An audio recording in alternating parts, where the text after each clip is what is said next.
Yellow Vest protesters have gathered in Paris and other cities for a fifth consecutive Saturday of demonstrations. Protesters defied a government call to suspend the action following Tuesday's attack on Strasbourg's Christmas market, where a gunman killed 4 people. However, fewer people turned up, 66,000 altogether, officials said, compared to 125,000 last Saturday. The movement, initially against a rise in fuel taxes, now addresses other issues, including education reforms. 7 people have died in the Gilets Jaunes Yellow Vest protests so far, the latest in an accident resulting from a blockade by protesters on Friday. About 69,000 police have been mobilized across France to prevent a repeat of the violence of previous weeks. In Paris, slightly more than 2,000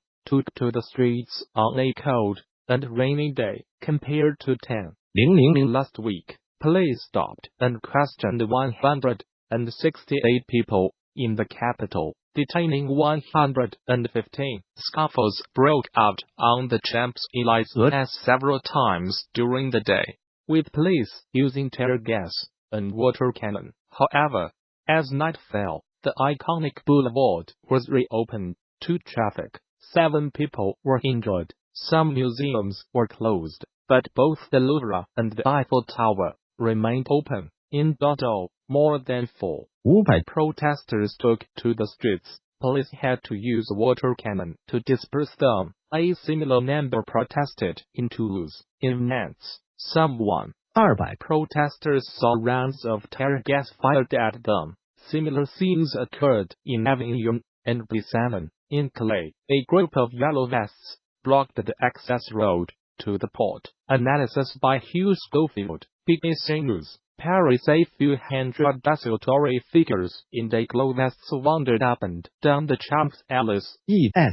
Occasionally there are whoops and cheers, followed by a bang and a bit of buzz. A group of protesters have got too close to a police cordon, and a show of force pushes them back. The mini panic lasts about 15 seconds.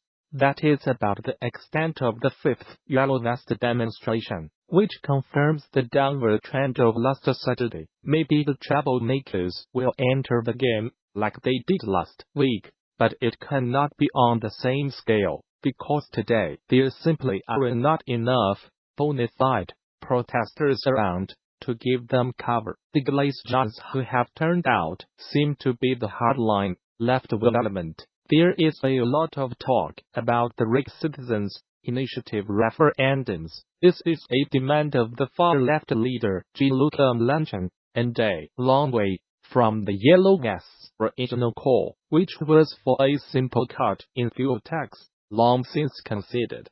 The movement, or at least the Saturday protest movement, is shrinking and hardening. The impact of the demonstrations has been keenly felt in France. The government has been forced to bow to pressure and adjust its economic course. President Emmanuel Macron responded to the nationwide street protests by scrapping an unpopular fuel tax rise and promising an extra 114美元 a month for minimum wage earners and tax cuts for pensioners. However, it is far from clear that he has done enough to diffuse public anger. The protesters adopted the name after a social media campaign urging people to take to the streets wearing the high-visibility yellow jackets that must be carried in every vehicle in France. They were initially protesting against a rise in duties on diesel, which is widely used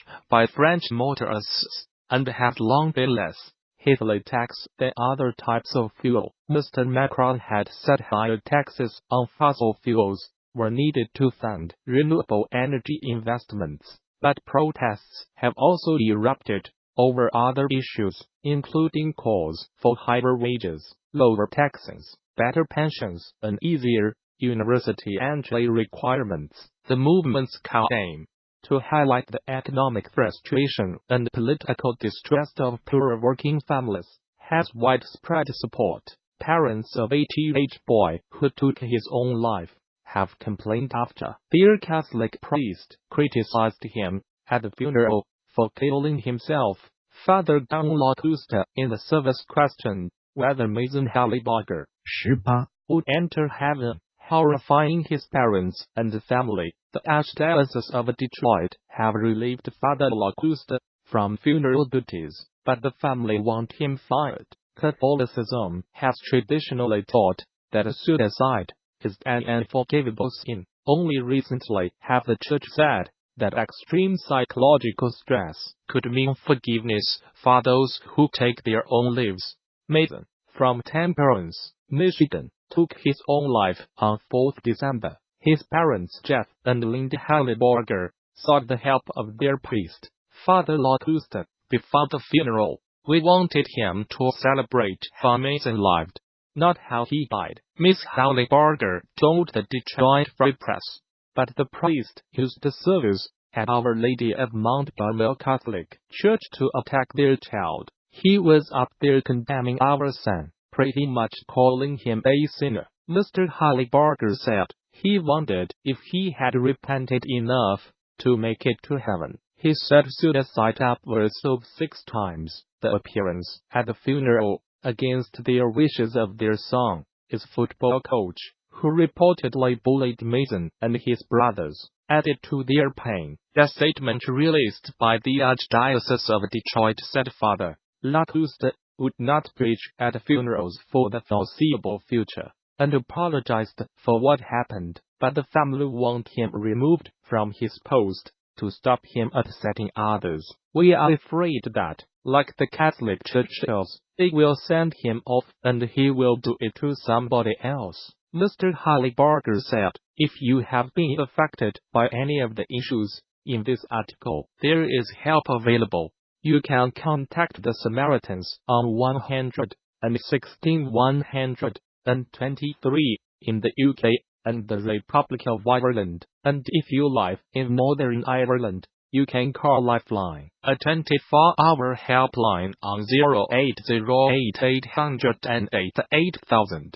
Here is a list of organizations that may be able to help at BBC. Code UK Action Line. As Interior Secretary Ryan Zinke is leaving his post at the end of the year, President Donald Trump says, in the latest high-profile departure from his administration. In a tweet, President Trump thanked Mr. Zinke for his service, saying he had achieved much during his tenure. He said he would appoint a new Interior Secretary next week. Mr. Zinke, an ex-Navy SEAL and a former Montana congressman, has been embroiled in allegations of ethics violations. They include a land deal in Montana involving Mr. Zinke and the chairman of Oilfield Services Halliburton. Politico reported. Secretary of the Interior Adrian Zinke will be leaving the administration at the end of the year after having served